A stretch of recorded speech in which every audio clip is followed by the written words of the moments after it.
Un mot tout d'abord sur les chiffres du jour, les chiffres du chômage, moins 0,3% pour le mois d'octobre. C'est le deuxième mois consécutif de baisse. Qu'est-ce que ça vous inspire ? Pas grand-chose, parce qu'en réalité, on sait bien que c'est une baisse très artificielle. Le gouvernement utilise des subterfuges pour faire croire que le chômage diminue, principalement en procédant à des radiations administratives en nombre très important, ce qui d'ailleurs place des demandeurs d'emploi dans des situations personnelles absolument dramatiques, et puis en basculant les chômeurs de catégorie A en catégorie D, c'est-à-dire en leur payant des formations qui sont souvent pas très efficaces et coûteuses pour le contribuable. Voilà, donc je crois qu'on a un gouvernement qui, incapable de s'attaquer au chômage, il s'attaque aux chômeurs. Voilà, je crois pas que ce soit une bonne nouvelle, et je crois que ça ne règle rien au problème. Si on veut réellement s'attaquer au chômage dans notre pays, eh bien, il faut à la fois permettre à nos entreprises de créer de l'emploi en allégeant la fiscalité, les charges, les contraintes administratives, d'une part, et puis qu'il y ait un État qui joue à nouveau son rôle, qui protège notre économie, qui organise le patriotisme économique, qui crée des protections douanières. C'est ce que font tous les pays du monde, et c'est ce que la France ne peut pas faire parce que l'Union européenne, la Commission européenne le lui interdit. La bataille porte ses fruits, dit François Hollande. Il a raison d'y croire ? Non, je crois que là, on est dans les postures, en fait. Il essaye de faire croire que le chômage diminue. Mais ça n'est pas le cas. Quand on prend toutes catégories confondues, il n'y a pas de diminution. Et ensuite, il est évident que le fait de radier des demandeurs d'emploi eh bien, les place dans des situations dramatiques fait croire qu'ils ne sont plus chômeurs alors qu'ils le sont tout autant.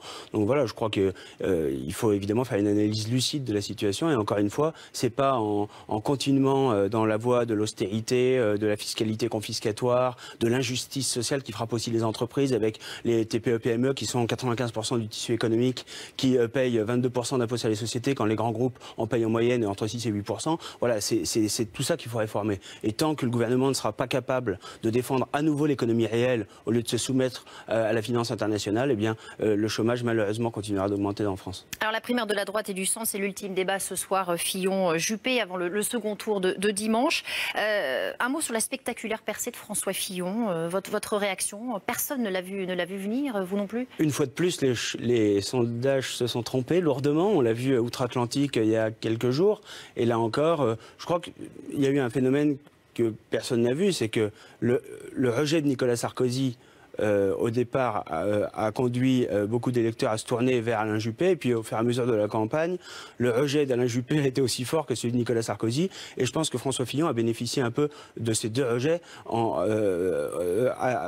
qui lui ont été favorables, mais c'est un peu un vote par défaut. Je ne crois pas que les Français, et notamment les électeurs de droite qui ont voté à la primaire, ils sont nombreux, mais ils sont que 4 millions, je le rappelle, sur 43 millions d'électeurs inscrits sur la liste électorale, c'est pas beaucoup, eh bien, ils ont en réalité pas forcément bien identifié le projet absolument désastreux qu'est celui de François Fillon. Ils ont écouté quelques slogans qui étaient les siens pendant cette campagne, qu'il a mené sans doute habilement, mais quand on voit le bilan qui a été le sien, et quand on voit en détail un certain nombre d'idées qui sont les siennes, le moins qu'on puisse dire, c'est que ce ne serait pas une bonne nouvelle pour la France et les Français. Vous dites que c'est un choix par défaut, c'est la victoire, là aussi, comme aux États-Unis, vous faisiez le parallèle avec Donald Trump, c'est la victoire du candidat anti-système? Non, je ne crois pas. Encore une fois, ce n'est pas une élection à grande échelle, c'était la primaire de la droite, et ça n'est que cela. On verra ensuite François Fillon s'il est désigné dimanche prochain, ce qui est probable, dans les 6 mois qui viennent, lorsqu'il sera face aux autres candidats, et notamment face à Marine Le Pen. Je pense que son projet ne résistera pas à nos arguments, parce qu'en réalité, ce qu'il propose, eh bien, c'est l'ultra-libéralisme, la soumission totale à l'Union européenne. Ce sont les familles françaises qui vont en être les premières victimes. Et je crois que, finalement, François Fillon, il cumule un peu les défauts d'Alain Juppé et ceux de Nicolas Sarkozy. Il y a une forme de mollesse, de tiédeur qui caractérise, je crois, Alain Juppé, et puis le bilan de Nicolas Sarkozy, qui est quand même le sien. C'est une coproduction, 2007-2012, 1 million de chômeurs supplémentaires, plus d'1 million d'immigrés qui sont entrés en 5 ans, la dette publique de la France qui a augmenté de 600 milliards d'euros. Tout ça, c'est le bilan de François Fillon, donc je ne crois pas qu'il y a grand-chose à en attendre. Une dernière question à propos de cette élection, cette primaire, une participation record, plus de 4 millions de personnes, malgré tout, qui se sont déplacées pour aller désigner un candidat. Ça aussi, personne ne l'avait vu venir. Oui, mais je crois que le fait que les médias aient présenté cette primaire comme un enjeu considérable, en nous expliquant que le candidat qui gagnerait cette primaire serait en situation de gagner au deuxième tour de la présidentielle face à Marine Le Pen, ce qui me semble être une analyse totalement erronée d'ailleurs, a conduit pas mal d'électeurs, y compris de gauche d'ailleurs, à aller voter à cette primaire. Voilà, mais moi ce que je vois, c'est que on a un peu le schéma qu'on a observé outre-Atlantique finalement.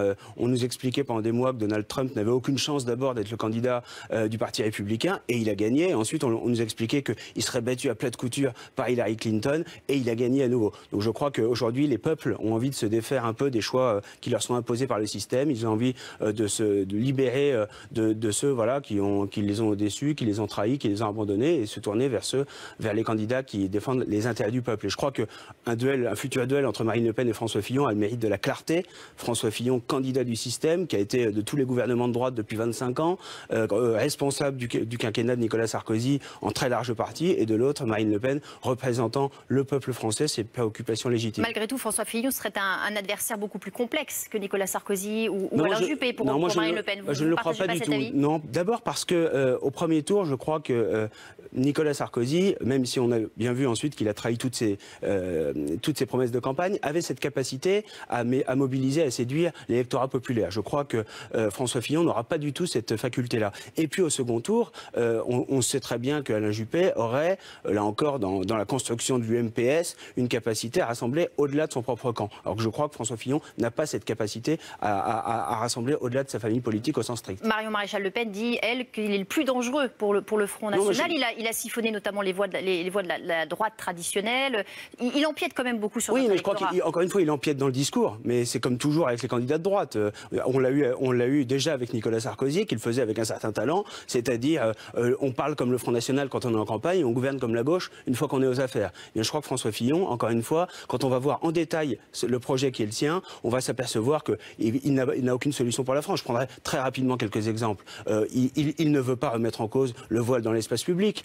Quelle est sa légitimité aujourd'hui pour dire qu'il va combattre l'islamisme radical, alors que quand il était Premier ministre, il a organisé le Conseil français du culte musulman avec l'UOIF à sa tête, par exemple. C'est lui qui a supprimé les effectifs de police, de gendarmerie, les effectifs militaires. Il est également favorable à l'accueil de migrants, il l'a dit, alors que cette politique de répartition qui est imposée par l'Union européenne, les Français n'en veulent pas. Et quand on a 6 millions de chômeurs et 9 millions de pauvres, c'est totalement irresponsable de vouloir accueillir comme ça des migrants dont on sait par ailleurs qu'ils viennent essentiellement pour des raisons économiques et pas du tout pour faire la guerre comme parfois on l'entend. Un mot de Marine Le Pen qui n'est pas encore en campagne. Est-ce qu'il faut qu'elle accélère ? Elle est déjà en campagne, mais elle est sur le fond. Elle n'est pas dans le nombrilisme qui caractérise la primaire de la droite. Mais elle va être dans quelques jours auprès de nos compatriotes d'outre-mer, à La Réunion et à Mayotte, justement parce que au moment où on a la droite qui sont entre eux, à se parler entre eux, à débattre entre eux, comme s'ils étaient à l'intérieur de leurs instances bureau politiques, eh bien Marine Le Pen, elle parle à tous les Français, y compris ceux qui sont installés à 10 000 km de la métropole. Un mot, Nicolas Bête, ce logo de campagne choisi par le Front National, cette rose bleue, sans épines, ni droite ni gauche, c'est ça, c'est la rose des socialistes et le bleu des républicains? Bien sûr, c'est au-delà du clivage droite-gauche, qui est un vieux clivage artificiel qui ne correspond plus à rien aujourd'hui. Quand ils sont au pouvoir, ils mènent exactement la même politique, la droite et la gauche. C'est un logo qui est un peu transgressif, qui est féminin aussi. Marine Le Pen est la seule candidate dans cette bataille présidentielle, pour l'instant en tout cas. Et puis je crois que il y a un symbole derrière, c'est finalement la rose qui est un peu le symbole des luttes sociales dans notre pays, et même pas seulement dans notre pays. Et puis aussi le bleu qui représente l'ordre. Et nous entendons rétablir l'ordre en France.